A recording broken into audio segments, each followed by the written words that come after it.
Assalamualaikum warahmatullahi wabarakatuh. Anak-anakku yang tergabung dalam grup geografi Madrasah Aliyah Yasmu Manyar, Ibu akan sedikit mendeskripsikan tentang kondisi Kecamatan Manyar pada khususnya dan Kabupaten Gresik pada umumnya. Kalau kita tahu bahwa Kecamatan Manyar itu merupakan daerah pesisir, di mana daratan kita masih dipengaruhi oleh laut, sedangkan lautannya masih dipengaruhi oleh daratan. Jadi pantai ini adalah merupakan pertemuan daratan dan lautan. Itu dinamakan pesisir. Di daerah Kecamatan Manyar khususnya lokasi kita yang berada di Madrasah Aliyah Yasmu Manyar, kalau kita berjalan ke utara, maka kita akan menemukan sungai yang berkelak-kelok, sungai yang berbelok-belok. Di dalam geografi itu adalah istilahnya adalah sungai meander. Sekali lagi, sungai yang berkelak-kelok di dalam ilmu geografi itu namanya sungai meander. Sungai yang berkelok-kelok itu biasanya berada pada daerah pesisir atau dataran rendah, di mana aliran sungai membawa material yang sangat berat sekali.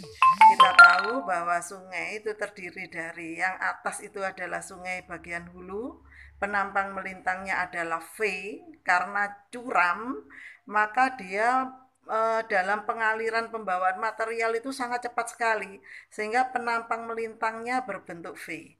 Setelah ke tengah, penampang melintangnya itu berbentuk V gabungan dengan U. Jadi ada sedikit V-nya, tapi di bawahnya itu kemudian agak merata, tidak lancip seperti pada saat di hulu. Kenapa? Karena membawa materialnya itu sudah mulai dia lerengnya agak landai. Sedangkan di pesisir sangat landai sekali sehingga dia keberatan, berat sekali membawa materialnya sehingga kalau itu jalannya enggal legal gitu ya. Jadi sehingga dia mengalirkan air, kemudian dalam mengalirkan air itu material menumpuk di samping sini, ngalir lagi menumpuk di samping sini, sehingga timbullah sungai yang berkelak-kelok atau sungai yang berbelok-belok. Namanya adalah sungai meander. Kalau kita lihat di Kabupaten Gresik pada umumnya, di daerah Giri, atau kalau kita berjalan atau bersepedaan ke Putri Cempo, itu merupakan daerah yang tinggi sekali, perbukitan di Kabupaten Gresik yang tinggi, yaitu berada di daerah Putri Cempo itu atau di daerah Giri yang terutama adalah berada di Kecamatan Kebomas. Jadi satu kabupaten, di sana ada yang tinggi di Kecamatan Kebomas, Manyar merupakan daerah pesisir, kemudian di Kabupaten Gresik itu ada dua kecamatan yang tidak menjadi satu dengan Pulau Jawa kalau kita lihat secara kasat mata, yaitu Kecamatan Tambak dan Sangkapura yang letaknya di Pulau Bawean. Nah, seperti itu. Bu, apakah di Pulau Bawean itu ada daerah yang tinggi rendah? Tentu saja ada perbukitan seperti di tempatnya air terjun Lacar, itu adalah merupakan daerah yang tinggi, kemudian ada banyak pantai karena pulau kecil. Jadi dalam secara global maka di Pulau Bawean itu termasuk Kabupaten Gresik tapi secara fisik terpisah dari Pulau Jawa. Ketika ibu bercerita tentang atau mendeskripsikan tentang hal-hal tersebut tadi, maka kalian tolong dikaji termasuk konsep apakah yang sudah dideskripsikan sama ibu tadi. Jadi dari kalian masing-masing tolong diberikan umpan balik apa yang disampaikan ibu ini termasuk konsep apa, mengapa demikian, dan seterusnya. Satu persatu kalian tolong menjawab pertanyaan ini. Nanti kita diskusikan bersama. Gimana anak-anak? Oke ya? Oke. Assalamualaikum warahmatullahi wabarakatuh. Assalamualaikum warahmatullahi wabarakatuh. Saya Farah Rosalina dari kelas 12 IPA akan menjawab pertanyaan dan penjelasan dari Ibu Sofia Zaro. Dari apa yang dijelaskan tadi, mengenai sungai yang berkelok-kelok, adanya pesisir di daratan rendah, adanya penduduk yang tinggal di daratan tinggi atau gunung yang tinggi tadi, dapat disimpulkan bahwa semua itu termasuk dalam konsep morfologi. Konsep morfologi adalah gambaran perwujudan daratan yang di eh, perwujudan daratan di muka bumi sebagai hasil penurunan wilayah secara geologis sehingga dapat membentuk pesisir, pulau-pulau, dan yang lainnya. Sekian, terima kasih. Wassalamualaikum warahmatullahi wabarakatuh. Assalamualaikum warahmatullahi wabarakatuh. Saya Sofiatul Marizana dari kelas 12 PS tahun ajaran 2020 sampai 2021. Di sini saya akan mengkaji atau mengumpan balik deskripsi yang telah Bu Sofi sampaikan. Menurut saya, deskripsi yang telah Bu Sofi sampaikan terdapat beberapa macam konsep. Yang pertama, konsep morfologi, membahas tentang bentuk pembukaan bumi wilayah Manyar berupa pesisir.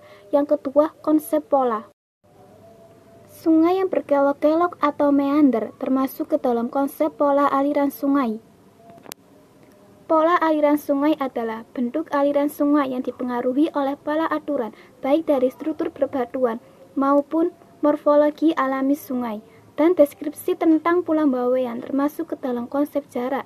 Konsep jarak adalah konsep yang memisahkan wilayah satu dengan wilayah lainnya. Alasan saya memasukkan Pulau Bawean ke dalam konsep jarak adalah karena Pulau Bawean terpisah dari Pulau Jawa. Mungkin hanya itu yang bisa saya kaji dari materi yang telah Bu Sofi sampaikan.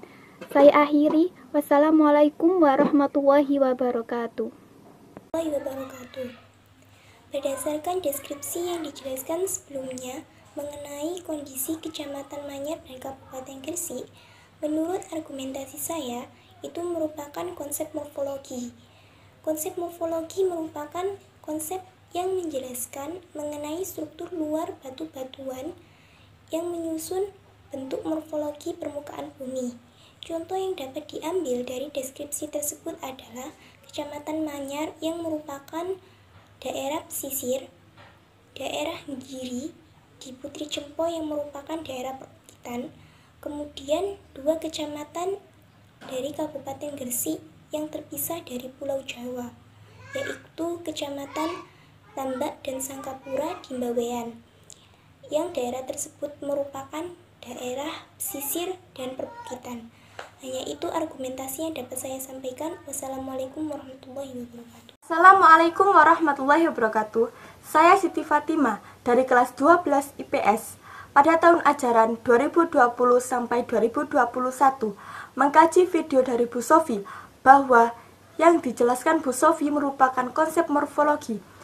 Mengapa saya memilih konsep morfologi? Dikarenakan video tersebut menjelaskan tentang konsep geografi yang terkait dari bentuk permukaan bumi. Konsep geografi dipengaruhi oleh dua tenaga yang berperan dalam proses pembentukan bumi, yaitu yang pertama tenaga eksogen, seperti erosi, sedimentasi, pelapukan. Yang kedua tenaga endogen, seperti pembentukan gunung, lembah, sungai, dan laut. Contoh dari konsep morfologi adalah bentuk lahan akan terkait dengan erosi dan pengendapan, penggunaan lahan, ketebalan lapisan tanah, dan ketersediaan air. Konsep morfologi juga menjelaskan mengenai struktur luar dari batu-batuan yang menyusun bentuk morfologi permukaan bumi seperti pantai, dataran rendah, dataran tinggi, pegunungan, dan lembah. Konsep morfologi umumnya digunakan dalam melakukan analisa wilayah yang terletak di dataran rendah maupun dataran tinggi yang berada di daerah pesisir. Assalamualaikum warahmatullahi wabarakatuh. Terima kasih anak-anak ibu yang berada di grup geografi Madrasah Aliyah Yasmu Manyar Gresik, Jawa Timur, terutama kepada Ananda Farah, Ananda Siti Fatimah, Ananda Sofia, dan Ananda Ziha. Rata-rata kalian semua menjawab bahwa itu adalah termasuk konsep esensial geografi, yaitu morfologi. Hanya satu, yaitu dari Ananda Ziha, menyikapinya pada relief geografi kemarin yang disampaikan Ibu itu dengan berbagai konsep esensial, seperti konsep jarak, kemudian ada beberapa konsep yang lain. Itu memang betul, tapi kalau kita dihadapkan pada soal multiple choice, pilihlah salah satu jawaban yang benar. Maka jawaban yang paling benar adalah konsep esensial geografi itu morfologi, karena Ibu bercerita tentang relief.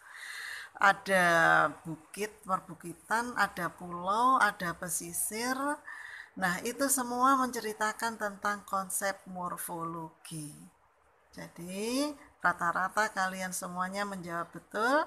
Terima kasih atas partisipasinya. Assalamualaikum warahmatullahi wabarakatuh.